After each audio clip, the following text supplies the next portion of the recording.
Pues bien, continuando con el curso de mecánica de materiales, en esta oportunidad vamos a hablar ahora sobre los conceptos de deformaciones. Muy bien, sabemos que cuando sometemos un cuerpo rígido a fuerzas externas o a condiciones climáticas, como por ejemplo el tema de la temperatura, esto puede cambiar de forma o de tamaño, y a este fenómeno se le conoce como la deformación. Y las deformaciones pueden ser bastante notorias, como por ejemplo, cuando tenemos un elemento que en un laboratorio lo sometemos a fuerzas, podemos observar la deformación. O también pueden ser deformaciones poco perceptibles, como por ejemplo las que ocurren dentro de ya una estructura, una edificación, ¿no? En un edificio, por el peso propio, los elementos se están deformando, las columnas, las vigas, etc., ¿no? Y también por el producto de las cargas de las personas, etc., van a existir deformaciones bastante poco perceptibles. Por otro lado, pueden existir deformaciones por cambios climáticos, por ejemplo por temperatura. Cuando hace mucho calor, los elementos metálicos se dilatan.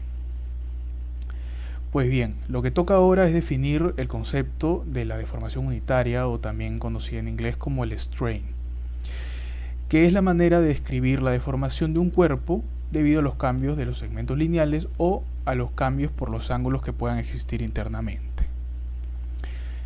Las deformaciones unitarias las podemos dividir en dos tipos.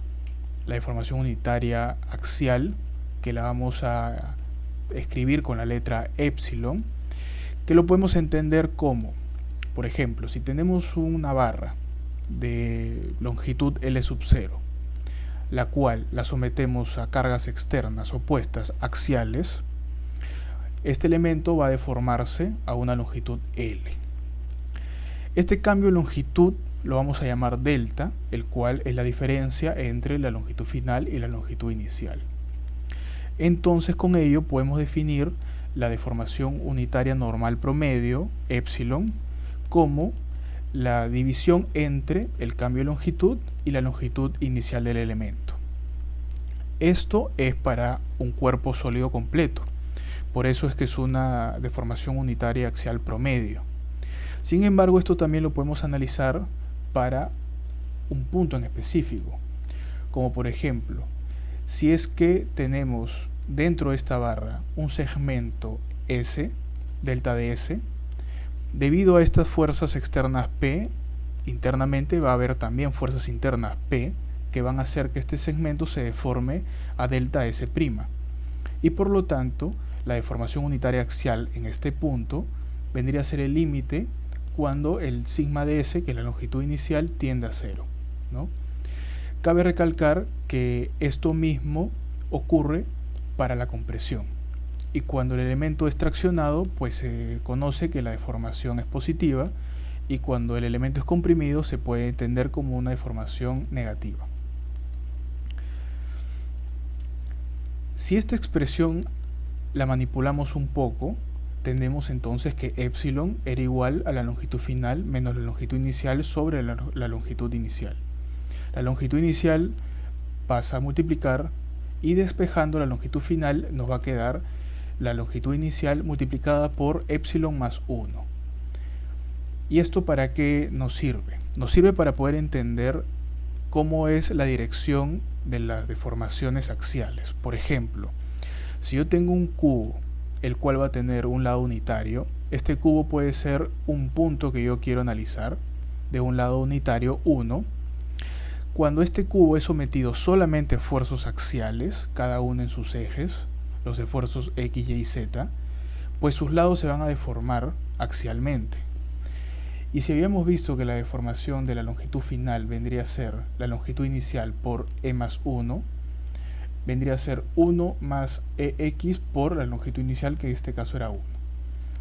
Entonces, debido al esfuerzo en X, todos los lados paralelos a X se van a deformar 1 más epsilon de X.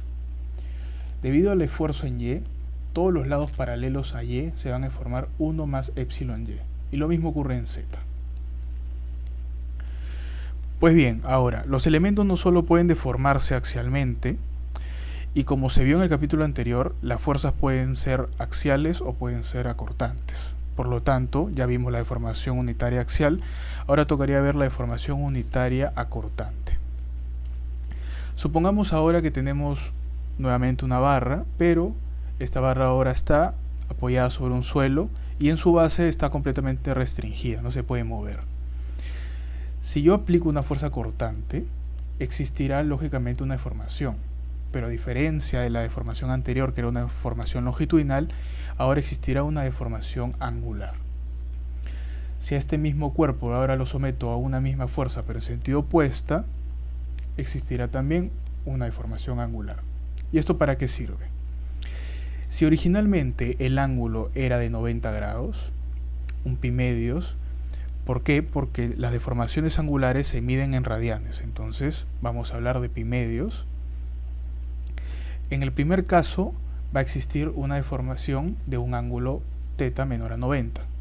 Y en el otro lado, respetando la misma convención de signos, pues habrá un ángulo θ mayor a 90 grados. Esto nos permite entender que existiría una deformación angular positiva y una deformación angular negativa. Al igual como en el axial decíamos que cuando era tracción era una deformación positiva y cuando era compresión era una deformación axial negativa, pues en este caso, cuando lo deformas para un ángulo menor a 90, terminarás teniendo una deformación unitaria positiva y por el contrario una negativa. Entonces bien, definimos ya la deformación unitaria cortante, que lo vamos a representar con gamma, que va a ser igual a pi medios menos θ, ¿no? Siendo pi medios el ángulo original y θ el ángulo final. Ahora, tenemos que entender también la convención de signos para el caso de las cortantes. Supongamos que tenemos nuevamente un cubo del lado unitario, el cual está sometido solamente a esfuerzos cortantes en el plano XY. Vamos a tener entonces el cortante YX y vamos a tener el cortante XY, que como recordarán del capítulo anterior son de la misma magnitud, son iguales. Y en sus opuestos van a estar sus cortantes de equilibrio, ¿no? Las que igualan. Este cubo va a deformarse y va a deformarse formando un rombo.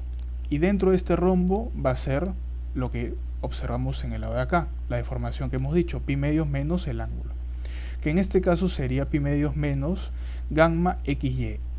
¿Y por qué XY? Porque se está deformando esto en el plano XY. O en otra manera de verlo sería que esto está rotando respecto al eje Z, ¿no?